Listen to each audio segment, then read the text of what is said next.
আসসালামু আলাইকুম, আশা করি সবাই ভালো আছেন। আজকে আমি স্পোকেন ইংলিশ কোর্সের দ্বিতীয় ক্লাস নিয়ে এসেছি। আপনাদেরকে গতকাল শিখিয়েছি আমি হচ্ছে কি প্রথম ক্লাসে ইংলিশ যে অ্যালফাবেটগুলো আছে সেগুলো উচ্চারণ শিখিয়েছি এবং সেগুলো কীভাবে আপনারা উচ্চারণ করবেন, কোন কোন জায়গায় কীভাবে কী করবেন সবগুলো আমি শিখিয়েছি প্রথম ক্লাসে। তো আজকে হচ্ছে কতগুলো শব্দ আছে বা কতগুলো অ্যালফাবেট আছে যেগুলোর উচ্চারণ কিন্তু বিভিন্ন রকম হয়, যেমন কি সি হয় এবং ক হয়, গ হয়, জি হয়। সেগুলো কি আমরা সেগুলো জানবো। তাহলে এগুলো খুব ইম্পর্টেন্ট জানা, কারণ না হলে আপনি স্পোকেন করার সময় আপনি জির জায়গায় যদি গ ইউজ করেন, ঘ জায়গায় যদি সি ইউজ করেন, তাহলে আপনাকে বিপদে পড়া লাগতে পারে। তাই সেই জন্য এগুলো শেখা খুবই ইম্পর্টেন্ট আপনার জন্য। তো চলুন আমরা শুরু করি। দেখেন প্রথমে যে ওয়ার্ডটা আছে সেটা হচ্ছে কি, এখানে আমি হচ্ছে কি একটা স্পোকেন ইংলিশের কোর্স আমি লঞ্চ করেছি একদম ফ্রি অফ কস্ট। আপনাকে একদম ফ্রি দিয়ে দিচ্ছি, সেটা আপনাকে খুবই কাজে দেবে এবং আমি হাতে কলমে ধরে ধরে শেখাচ্ছি এখানে আপনাদেরকে, যেন আপনারা স্পোকেন ইংলিশটা 3 মাসের মধ্যে শিখতে পারেন। দেখেন প্রথমে এখানে বলা হচ্ছে কি প্রথমে সি এর উচ্চারণটা কখন কখন ক হবে সেটা আমরা জানবো। দেখেন এবং হচ্ছে স হবে। প্রথমে সি নিয়ে কথা বলি। সি বর্ণের পরে যদি এ ও ইউ অথবা কোনো কনসোনেন্ট থাকে, দেখেন এর সি এর পরে যদি এ ও এবং ইউ অথবা কোনো যদি কনসোনেন্ট থাকে, তাহলে সেক্ষেত্রে আপনাকে খ ইউজ হবে, মানে ক ব্যবহৃত হবে। মনে রাখবেন অবশ্যই, সেটা খুব ইম্পর্টেন্ট। যদি সির পরে যদি এ উ ইউ যদি থাকে, এরপর আপনাকে সি এর পর যেগুলো, তাহলে আপনাকে কর মতো উচ্চারণ করতে হবে, তাহলে এটা ক মানে সি বা কোনো কিছু হবে না। সেটা কীভাবে দেখেন, আমি যদি উদাহরণ দিই। দেখেন এখানে খ্যাট আছে সেখানে সি এর পরে কী আছে, এখানে সি এর পরে কিন্তু এ আছে, এখানে কী আছে, সি এর পরে কিন্তু এ আছে। ওই জন্য এটা এখানে আমাকে স্যাট বলতে হবে না, এখানে বলতে হবে আমাকে খ্যাট বলতে হবে, মানে ক উচ্চারণ করতে হবে। ঠিক আছে, এখানে দেখেন সি এর পরে এ আছে, ওই জন্য আমি এখানে খ ইউজ করেছি, খ্যাট ইউজ করতে হবে, খ্যাট। ঠিক আছে, এরপর দেখেন সি এর পরে এ আছে, এটা হবে কি কার হবে।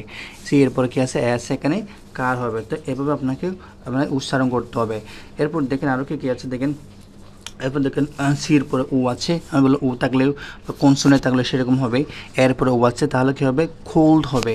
ওর পরে সির পরে ইউ আছে, তাহলে সেক্ষেত্রে আপনাকে এটা খর মধ্যে উচ্চারণ করতে হবে। যেমন কি এটা হবে কি কাপ মানে হচ্ছে কি পেয়ালা এরকম। এরপর দেখি গ্লাস এরপরে ক্লাস এটা হচ্ছে একটু ব্যতিক্রম ক্লাসটা, সেটাও আমরা এরপরটা আমি আলোচনা করব। এরপর দেখেন এটা হবে ক্রাই। এখানে আমি বললাম কি, এখানে কনসোনেন্ট থাকলো, তার সেক্ষেত্রে কী হবে, সি এর পরে যদি কনসোনেন্ট থাকে, তাহলে সেক্ষেত্রে আপনাকে কি ইউজ করতে হবে, তাহলে আপনাকে খ ইউজ করতে হবে। এখানে দেখেন সি এর পরে এল আছে, এলটা হচ্ছে কনসোনেন্ট। ঠিক আছে, এলটা হচ্ছে কি এখানে কি কনসোনেন্ট, তাই এই জন্য এখানে এটা কর মধ্যে উচ্চারণ হয়েছে, যেমন ক্লাস। এরপর দেখেন সি এর পরে আর উচ্চারণ হয়েছে, আর হচ্ছে কি একটা কিন্তু কনসোনেন্ট। ঠিক আছে, আর হচ্ছে কি কনসোনেন্ট, ওই জন্য এখানে কি হয়েছে, ক হয়েছে, ক্রাই হয়েছে। এরপর দেখেন কালার, আমরা জানি কি সি এর উপরে ও থাকলে বা কনসোনেন্ট থাকলে, তাহলে সেক্ষেত্রে আপনাকে অবশ্যই ইউজ করতে হবে, আপনাকে খ উচ্চারণ করতে হবে। এখানে দেখেন এ ও ইউ বা এগুলো থাকলে এবং যে কনসোনেন্ট থাকলে, তাহলে অবশ্যই আপনাকে খ ইউজ করতে হবে। ঠিক আছে, বুঝতে পারছেন? এটা খুবই ইম্পর্ট্যান্ট একটা জায়গা বা খুবই ইম্পর্ট্যান্ট একটা ক্লাস, এটা আপনাদের জন্য হতে যাচ্ছে। এরপর দেখেন আরেকটা মানে সি কখন আপনার স হবে, সি কখন আপনার মানে দন্ত স্বর মতো উচ্চারণ হবে, সেটা আমরা দেখি। দন্ত স্বর মতো সি কখনো আছে সির মতো উচ্চারণ হয়, এরপর কখনো কখনো আবার হচ্ছে কি আপনার খর মতো উচ্চারণ হয়। আমরা তো দেখেছি ক কোথায় কোথায় হয়। এরপর দেখবো হচ্ছে সিটা আপনার দন্ত সহকারে কখন মানে আপনি ব্যবহার করবেন, সেটা আমি দেখিয়ে দিচ্ছি। দেখেন সি বর্ণের পর যদি এগুলো যদি থাকে EIY, সির বর্ণের পরে যদি EIY যদি থাকে, তাহলে আপনাকে অবশ্যই মানে এস এর মতো উচ্চারণ করতে হবে, দন্ত স উচ্চারণ করতে হবে, তাহলে কি EIY। দেখেন খুবই গুরুত্বপূর্ণ আসলে আজকের ক্লাসটা। আমি আপনাদেরকে একদম ধরে সব শেখাবো। যদি ভালো লাগে প্লিজ সাবস্ক্রাইব করবেন আমার চ্যানেলটা। দেখেন এখানে বলা হচ্ছে কি এখানে সির পরে কি আছে, আছে, তাহলে অবশ্যই আপনাকে এটা শ্যাল বলতে হবে, এটা খেল বললে হবে না, কারণ সির পরে আছে, ওই জন্য এটা হবে কি শ্যাল হবে।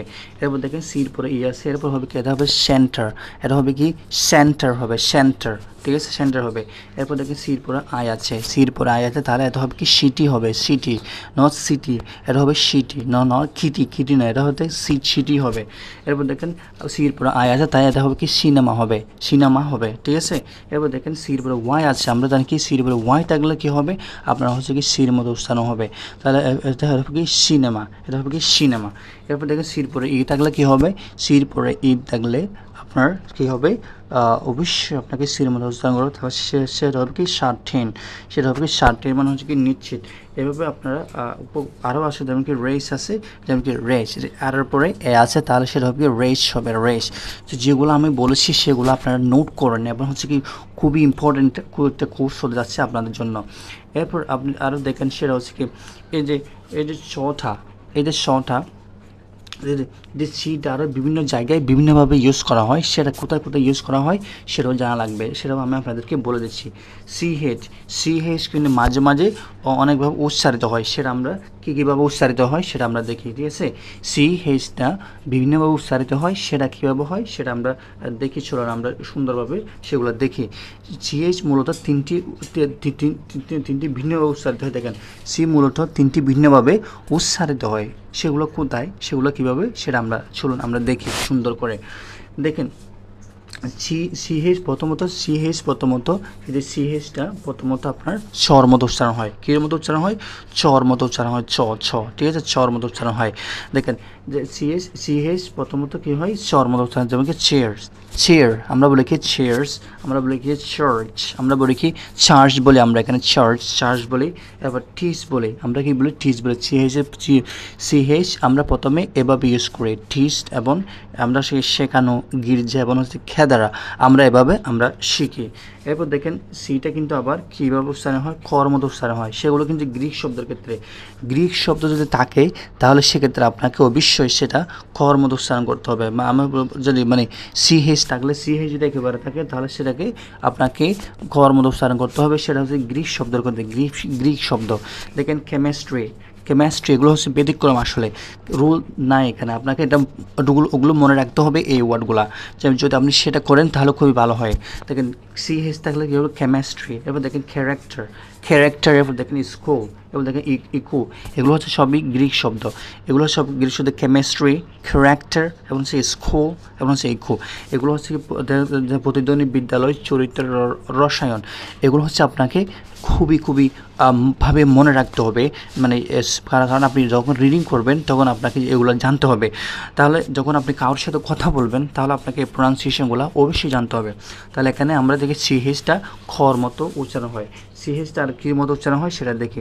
সিহেচটা আবার হচ্ছে কি তালবা স্বর মতো উচ্চারিত হয়, সেটা কীভাবে দেখেন, যেমন কি শিব মানে হচ্ছে কি প্রধান রাঁধুনি, শিব মানে হচ্ছে কি প্রধান রাঁধুনি। এরপর দেখেন মেশিন, আমরা দেখি মেশিন তালবার স্বর মতো উচ্চারিত হচ্ছে, মেশিন মানে হচ্ছে কি যন্ত্র, মেশিন। এরপর দেখেন ব্রোশার মানে প্রচারপত্র, মানে হচ্ছে কি প্রচারপত্র। এই যে কয়েকটা ওয়ার্ড যেগুলো আছে এগুলো যদি আপনারা যদি মুখস্থ করেন বা এগুলো যদি দেখে রাখেন তাহলে আপনাদের মানে কোথাও প্রোনাউন্সিয়েশন করার সময় সিকে যদি একসাথে থাকে সেটা কীভাবে উচ্চারিত হবে, কীভাবে কী হবে সেটা আমরা দেখেন সিকে মানে সবসময় ক হবে, সিকে যদি একসাথে থাকে তাহলে সেটা কর মতো উচ্চারিত হবে, সেটা কীভাবে দেখেন, যেমন এখানে যেমন কি ব্ল্যাক, দেখেন এখানে আছে কি ব্ল্যাক আছে, ব্ল্যাক, তাহলে এখানে সিকে একসাথে আছে তাহলে সেটা হবে কি ব্ল্যাক হবে।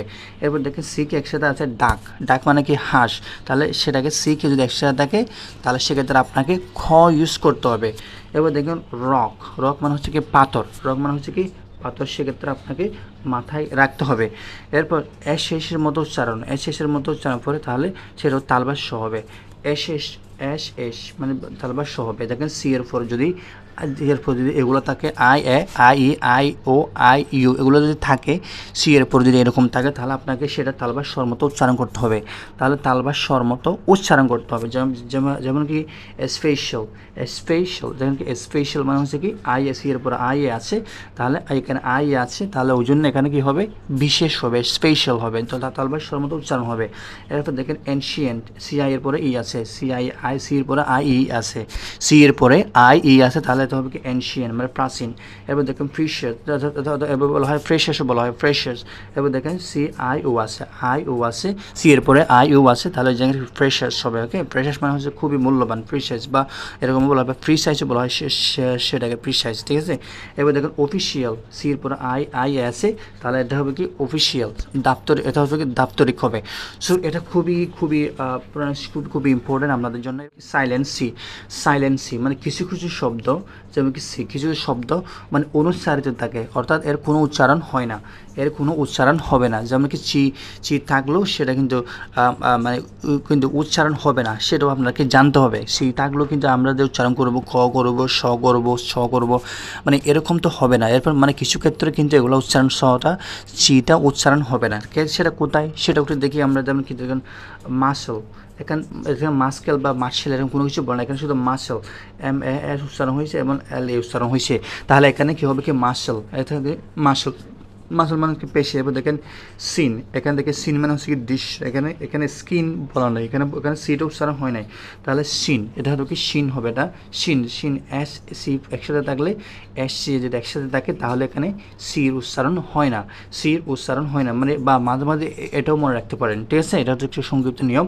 তাহলে মাসল, তাহলে এটা হবে কি মাসল, মাসল সিন, কোথাও কোথাও উচ্চারণ হয় না সেটা দেখেন আপনারা। এরপর বলা হচ্ছে দেখেন ইনডিক্ট, এটা এটা হবে কি ইনডিক্ট, ইনডিক্ট, এটা হবে ইনডাইট, এটা হবে কি ইনডাইট, ইনডাইট মানে হচ্ছে কি অভিযুক্ত, এটা ইনডাইক্ট বলে নাই, এটা হবে কি ইনডেক্ট, ঠিক আছে। ইনডাইট, ইনডাইট মানে হচ্ছে অভিযুক্ত।